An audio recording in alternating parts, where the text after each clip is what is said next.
What's good? What's good? This is Stico. This is Stico the podcast. Hey, if you ain't done it yet, I need you to subscribe to the channel. I'll give you a few minutes, maybe a couple. You know what you have to do. Subscribe to the channel. Si te gusta lo que mira, press like. Also, share this video right now, all your social media platforms. Don't forget to drop a comment and also hit the notification bell to get notified when I drop something new. You know I'm always dropping something new for y'all. So let's get into this one specifically. I got a chance to dissect, break down the interview with Turk, young Turk from Cash Money for the 99. So there is so much to discuss about this. Young Turk, or Turk, I'm sorry, whatever, you know, it's a Turk or it's a young Turk, because he's a little bit older now. He must be Turk. But, yo, he just let it all out. I guess he had something to get off his chest. You know, growing up, I remember listening to Hot Boys, right? To me, Hot Boys were like boys in the hood. Boys in the hood. They came out with a movie, they did their thing. And over the years, there was some friction, let's just say that, friction with the label, Baby, Slim, Manny Fresh, Lil Weezy, Juvenini, who else? B Jizzle, and you got Turk.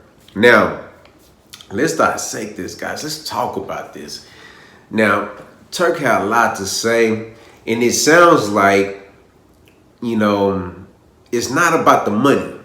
I don't think it's about the money. He got money now, you know. I got money now. I think it's about the principle. Have y'all ever had a situation where you let somebody borrow money, right? And then, you know, time goes on and, you know, the person's like, I'm going to pay you next week.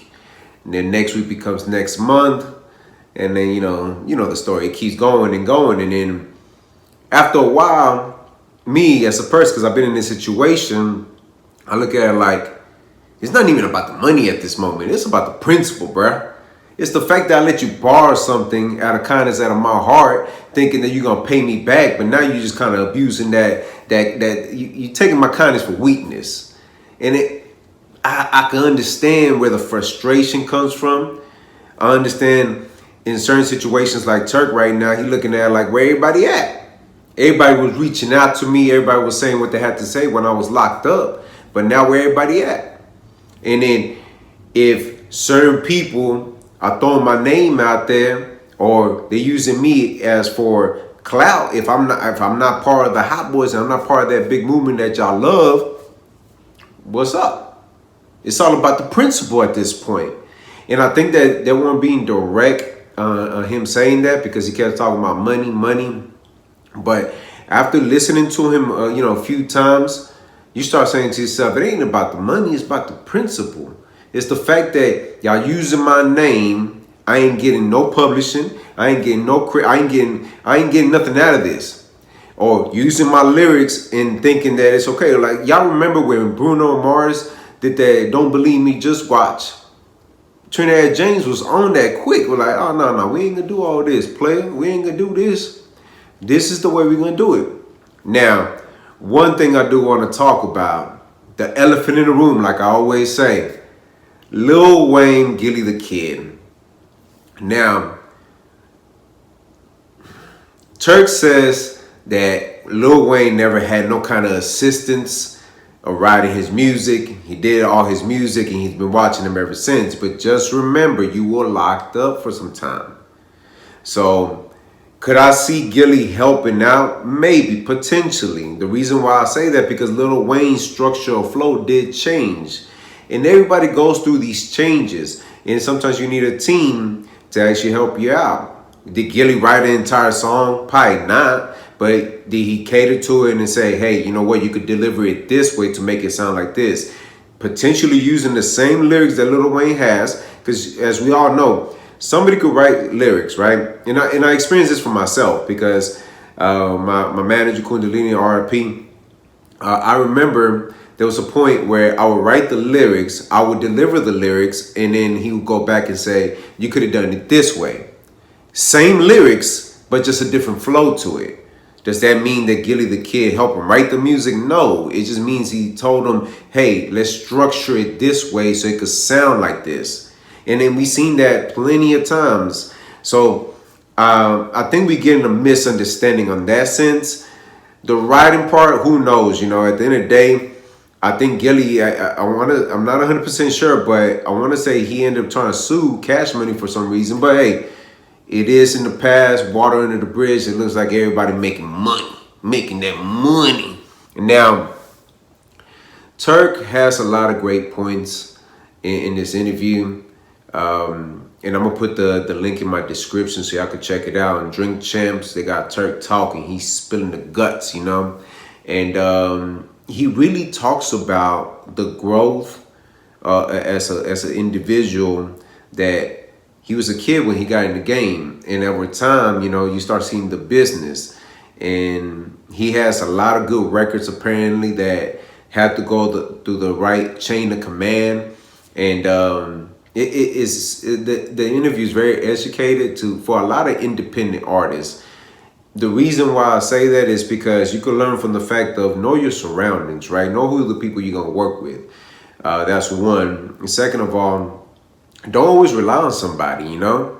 Turk made that very clear. Like when he got out, you know, he started doing his thing. Like he said, he kept going. And at the same time, know your value. See, when Turk was with the Hot Boys, we fell in love with Juvenini. We fell in love with Juvenile, my bad, Juvenile, B Jizzle, BG, and Lil Wayne. But Turk was there. And there's parts in the history of Cash Money that Turk played a big part too. So we can't forget that he was part of that movement. But when we say the Hot Boys, it's always like, it seems like we always leave him out. So he's saying, hey, if these artists are using my name for clout or some kind of recognition, maybe I did play a big impact. So that's knowing your value. And I think a lot of artists will settle for whatever instead of saying, you know what, this is what I'm worth. And if I'm worth this much, compensate me, take care of me. And he talks about a lot of things in this interview. And trust me, he goes in. He talks about the women. He talks about the drogas. And you know what's crazy? With somebody being that young, and I like that he's very open about, you know, his addictions, because a lot of times we try to hide it.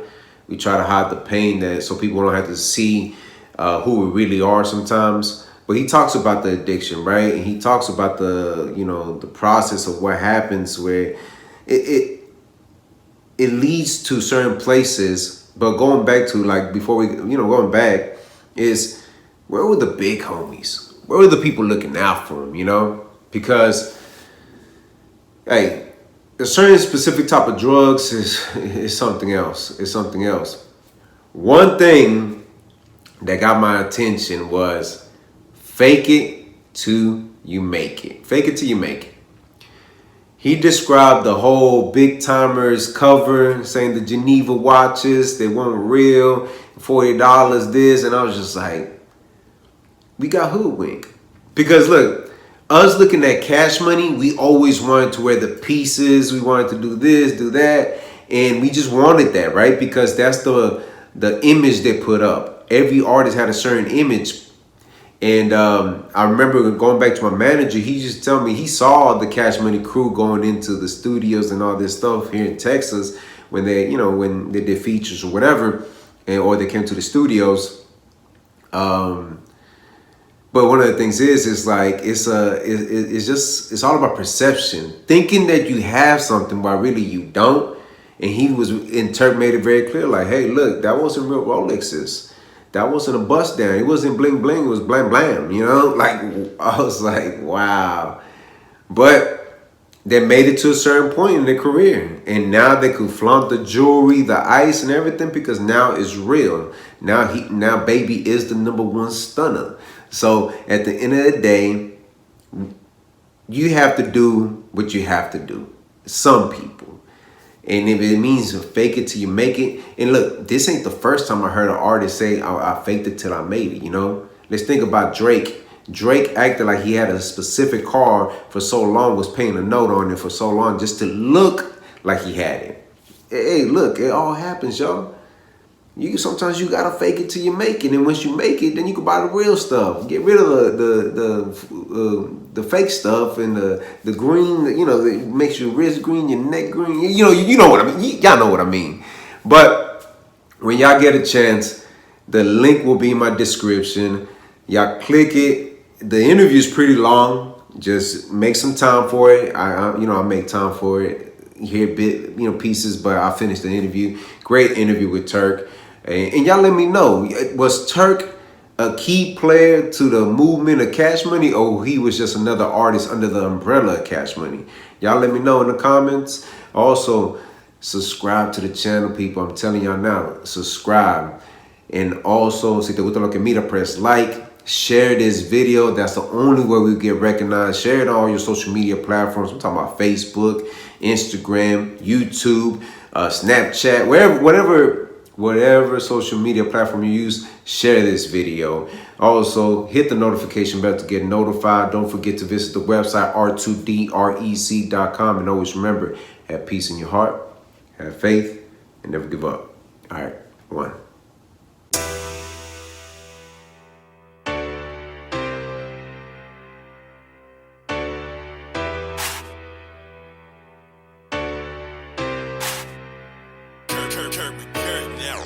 Yeah, I notice when you doing good, it start to hate.